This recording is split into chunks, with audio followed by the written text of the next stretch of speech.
کراچی میں جامع مسجد صدیق اکبر گلشن اقبال میں عظیم الشان محفل حسن قرات اور محفل نعت رسول صلی اللہ علیہ وآلہ وسلم کا اہتمام کیا گیا، جس میں مصر، افریقہ اور پاکستان کے قارئ کرام نے شرکت کی۔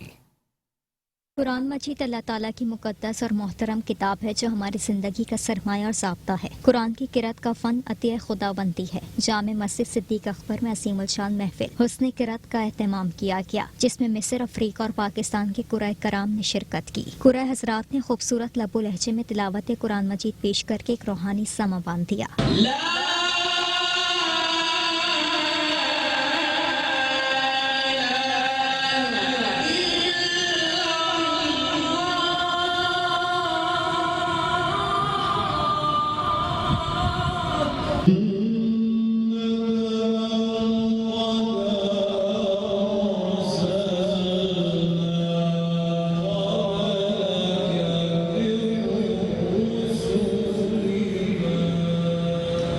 اس موقع پر علامہ سید ریحان علی قادری، امام و خطیب جامع مسجد صدیق اکبر نے بتایا کہ قرآن مجید کو تفسیر کے ساتھ پڑھنا چاہیے۔ یہ قرآن پاک کی تلاوت الحمدللہ ہمارے درمیان یہاں پر جاری و ساری ہے۔ قرآن پاک کی تلاوت دلوں کو متاثر کرتی ہے۔ آپ نے بہت سارے واقعات سنے ہوں گے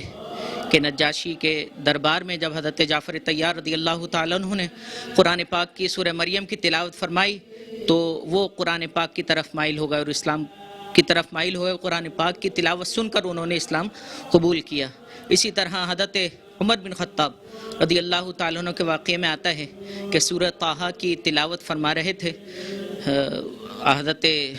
نعیم بن اسد، تو جب انہوں نے یہ سنا قرآن پاک کی تلاوت ہو رہی ہے تو قرآن پاک کی تلاوت نے ان کو متاثر کیا اور پھر انہوں نے اسلام قبول کیا۔ اسی طرح طفیل دوسی، ان کا بھی واقعہ یہی آتا ہے کہ نبی پاک صلی اللہ علیہ وآلہ وسلم حرم شریف میں،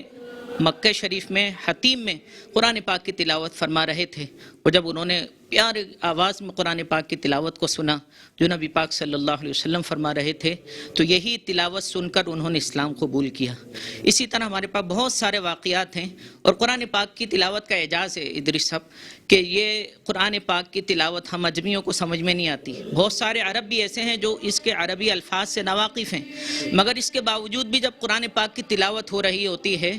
چاہے وہ کہیں پر بھی ہو رہی ہو، یہ ایسی متاثر کرتی ہے کہ آواز سمجھ میں نہ بھی آئے، الفاظ سمجھ میں نہ بھی آئیں، اس کے باوجود بھی قرآن پاک کی تلاوت سنتے وقت ہمارے دلوں کو جو زنگ لگا ہوا ہوتا ہے وہ دور ہو جاتا ہے، ہمارے دل نرم ہو جاتے ہیں، آنکھوں سے اشک رواں ہو جاتے ہیں، اور یہی اللہ تبارک و تعالی نے ایمان والوں کی صفت بیان فرمائی۔ اللہ نے فرمایا وَإِذَا تُلِيَتْ عَلَيْهِمْ آيَاتُهُ زَادَتْهُمْ ایمانا، جب ان کے اوپر یعنی مومنوں پر جب قرآن پاک کی تلاوت ہوتی ہے تو ان کا ایمان اور بڑھ جاتا ہے، اور فرمایا کہ